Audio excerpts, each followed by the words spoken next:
பிடிக்கும்.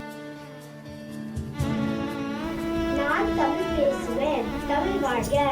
என் தங்கை பேர் தமிழினி.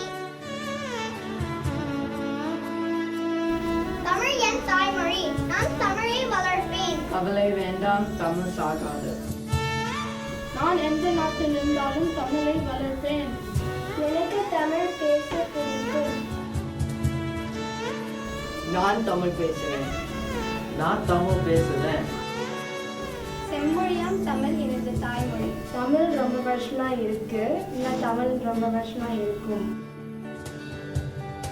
நான் தமிழ் பேசுவேன். நான் தமிழ் பேசுவேன். அமெரிக்காவில் வளர்ந்த அடுத்த தலைமுறை தமிழராக நான் சொல்கிறேன். தமிழை வாழ வைப்போம். அடுத்த தலைமுறைக்கு எடுத்துச் செல்வோம். வாழ்க தமிழ், வளர்க தமிழ். தமிழை காப்போம்.